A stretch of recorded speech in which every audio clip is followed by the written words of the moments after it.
Prenez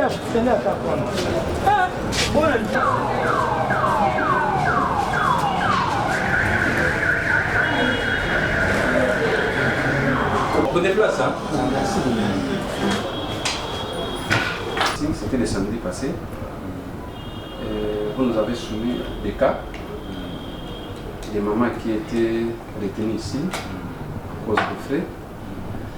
Nous avons fait des rapports à qui des droits à la maman et elle a disposé quelque chose pour que nous puissions vous remettre pour voir avec ce qui est disponible combien de mamans à cause de la libérer dans mon courage. Voilà. Il y a des bichos, tu commences à qui des droits et il y a peut-être que maman a qui monté atali na poche na ye ndambo disposaki na tindi biso susu lelo côté ya ko tika ndambo azwaki pour que ba maman o bazana pasi bakazaki bakangama na hôpital pona kozanga mama koki ya kobima bakoka kobima pona bazonga ndako. Voilà présence na biso awa ya moi. Merci beaucoup, hein. Le temps les gars qui nous normalement dans la politique de l'hôpital,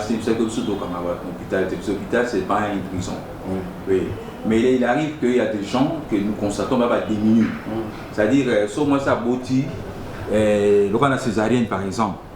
En fait, notre hôpital, c'est l'hôpital où la césarienne est la moins chère possible. Comprenez? Mais il est-il qu'il y a des gens tellement que à moins même dans le dossier à la côté. Biso hôpital, tout le monde va opérer parce que nous quand une dame vient ici, elle vient ici. C'est vous qui dit que chez nous ici tout quand pas mal maman té. Oui. C'est-à-dire total là, ce qu'il y a moi une semaine aussi maté de fort tout le monsieur soit tout le monde va tomber maintenant boyer, tout monsieur bango. C'est awami va tout. Césarienne va pour monter. Bien que césarienne zali la moins chère possible. Oui. Il y a j'ai obligé de contrôle. La semaine passée l'ONG Mambata, notre grande vedette Werason, était venu nous voir ici à l'hôpital pour aider les démunis. Ils avaient d'abord commencé par aller remettre des morceaux de pain, du sucre et du savon. C'était les dimanches passés. Mais quand ils étaient venus, je leur avais dit que nous avons certaines personnes ici qui sont des démunis. Dans notre hôpital, nous ne bloquons pas les malades. Mais on constate que certains malades sont très démunis et l'hôpital dépense même son argent.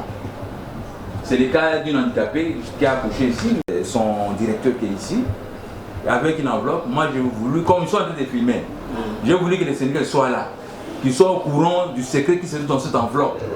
Je n'aimerais pas qu'on dise que non, là j'étais à Soyana Bango, à Zuboye. Mais après cette enveloppe, on a pour fondre devant vous les syndicalistes, vous verrez les montants. Et j'ai appelé la comptable et les percepteurs. Que ça en a vu un mot.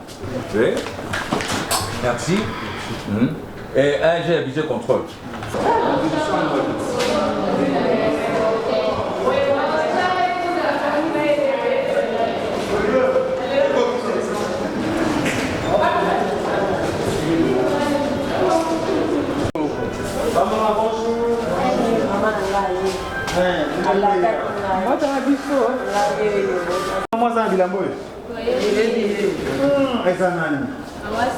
Ah, ok.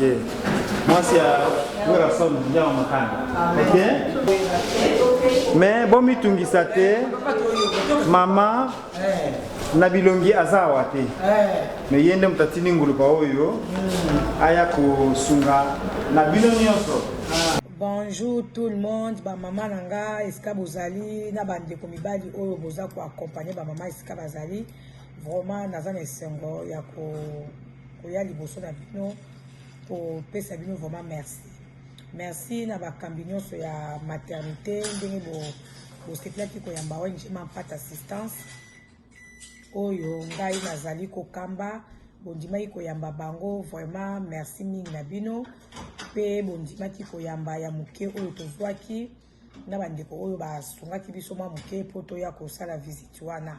Vraiment nazana esengo mingi ya koyeba ki bosepelaki na mwa oyo ya muke tomemelaki bino parce que bible lobi nzambe na biso atalaka quantité te atalaka qualité ya motema donc ndenge uti na motema posa ezalaki pena emataki na motema to ya kosunga bino et puis bosungamaki nango vraiment nzambe alola azwi lokumu et nazongi susu koya ko yebisa bino vraiment bandeko bayaki wana na hôpital batalisaki nga ba besoin moi besoin muke ezalaki kuna alors na tutisamaki mpena na boto nzambe nazongela bino nazala bandeko oyo baye kuna epa na bino mpona kosunga moi besoin oyo batalisaki biso na mokonzi kuna na hôpital vraiment boyamba vraiment oyo wuti na motema na ngai sincèrement pe nandimi ke nzambe oyo atikaka bana na ye te akotika bino te ya moke oyo na disposaki susu pour la deuxième fois yango moni bureau na ngai équipe na nga ezongeli bino mpona kosatisfaire na mwa besoin oyo bozalaki nango nzambe alola apambola biso nyonso kimi ya yesu masiya eza na kati ya mabota na bino vraiment bamama na eleko oyo tozoleka nango ezali periode moko sombre tozoleka yango na kati ya mokili na biso na mboka na biso ya pandémie oyo bamama boyeba vraimen kozwa soin ya mabota mama nde abatelaka libota mama nde atalaka bana mama nde atalaka mobali boveye vraiment na hygiène na kati mabota na biso bosukola maboko avant kosimba mwana avant kosimba quoi que ce soit vraiment boveye kosukola maboko pona vraiment ko tozala épargner na virus oyo soki mama yo okangi misu otali malamu te okokota malade na kati ya libota vraiment toyoka ba conseil to ba instruction oyo bakonzi na biso ya mboka bazopesa biso po tozala biso nyonso épargner na kati na mboka mpe na kati ya mabota nzambe alola mosika nazalaki apambola bino na kombo na yesu masiya amen.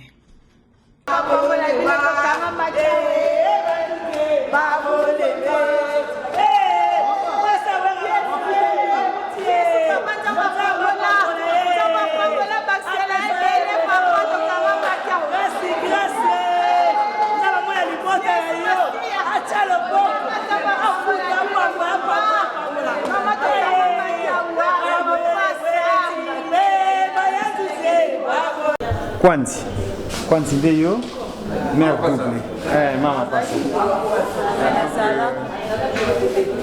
donc mama nzamba sungi mwasi awera son Sylvie Mampaya tu obima donc bon maman je crois samedi passé tozalaki awa tokitaki na se chef ayebisaki biso ke tozalaki baka mosusu awa il fallait intervenir toyebisaki yebi tokozonga ntango toke topesi rapport epa mama Sylvie e na mwa ndambo azalaki nango yango toyaki kofuta awa ye tozoremettre yo bon po ke obima wana les factures bafute mosu oza na transport te ya kofuta okangisa biloko na yo bamama bayebi facture deja tofuti okangisa biloko na yo mwa moke epermettre ofuta ta transport lelo omona ndambo damba pambola ye nakanga mene na babebe nanga mbongo ezalaki te nandai kolela aire nyonso damba pambola ye azongisa mpenza oyo nyonso damba pambola ye apesa ye vema vi ya molai asepeli makasi nango osali na kati esika oyo somosa okobe lokola yo zalaka lokola mobali no wera soni kote kokamba kote kopesa kote koede bato nzambe kofuta ya ebele ebele ata oti na bana no bakozwa plus koleka ebele na merci na mwasi osali na kati esika oyo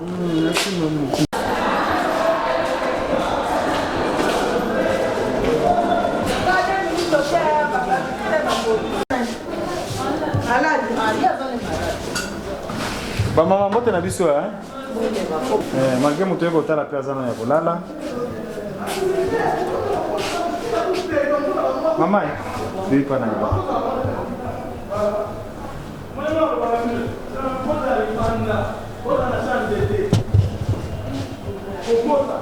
mama okaza na bilambo oyo te mwana mwasi oyo oyebi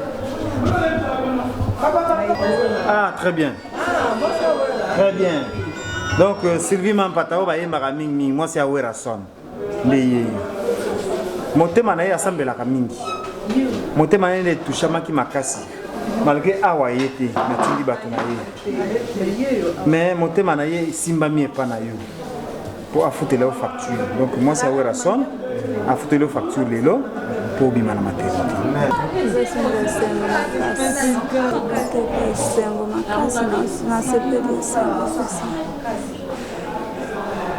ozali na mbongo ofuta bapambola ye vraiment toyaki awa ça fait une semaine mama atindaki biso aza te aza na États-Unis mais amoni ke na période oyo ya pandémie ya bamaladi asalaki mpe système abengi biso toza ONG aza na ONG kombo nango ONG Mambata Assistance semaine passée toyaki mais tokotaki awa te tokotaki epa bamama oyo babotaki na césarienne tozalaki na babiloko topesaki bango bao bazalaki wana bamonaki biso mais tokotaki na bureau bayebisaki biso eza na baka moko bazokoka même pas kofuta facture te yango aza mama boboto ya tokei toyebisi ye ayoki pasi wana ya bomama po ye mpe abotama mpe kaka na hôpital oyo pasi wana vraiment esalaki ye nda alobaki semaine prochaine samedi mpe bokoka kokende kosunga bamama wana aza na mapasa abotaki na césarienne nde touti ofutela ye nde toye awa balakisi biso mama mosusu awa aza mpe na makoki ya kofuta facture te mais na kombo ya mama Sylvie afuteli facture wana lelo azobima na kati ya hôpital yango nde eloko toyeli awa kovisite bino facture yango wana na yo lelo kaka na mwa transport na yo mama mo simple comme des bonjours nzamba pambola ye ntango nyonso ponga na yebi lelo te na yebi pa na quartier na biso ya kapenza kuma azaka bien si moi pata bien penza moi nzamba pambola ye nous allons initier Mambata Assistance nous allons samedi passé on va assister ba maman au botaki à période ya pandémie ya coronavirus et tant aussi c'est que na bureau d'administration basumetaki biso baka oyo ezalaki ke bamama bazalaki retenu awa na hôpital mpona manke ya bafacture kofuta bafacture etango tozongaki topesaki rapport epa mama Sylvie e na ndambo oyo adisposaki apesaki biso po ke pe aboremetre na hôpital po ke bamama wana na bana bazonga na bandako na bango yango ntango toye topesi mbongo na administration mbongo ekei na maboko ya motu te tofuti na caisse etant tofuti bapesi biso bafacture e biso mo toremetre na bamama wana e lelo après midi bamama wana bazobima poke bazonga na bandako na bango voilà yango tozoremercie ye na baninga oyo nyonso bazosunga ye poke acontinue toujours kosala mosala oyo acontinue toujours kosoutenir bandeko oyo baza na mpasi et toye na hôpital na maternité ya Kitambo mpasi ye moko mpe aza mwana Kitambo ye moko mpe abotama na hôpital ya Kitambo yango wana tobandi nanu awa e tokocontinue baplace mosusu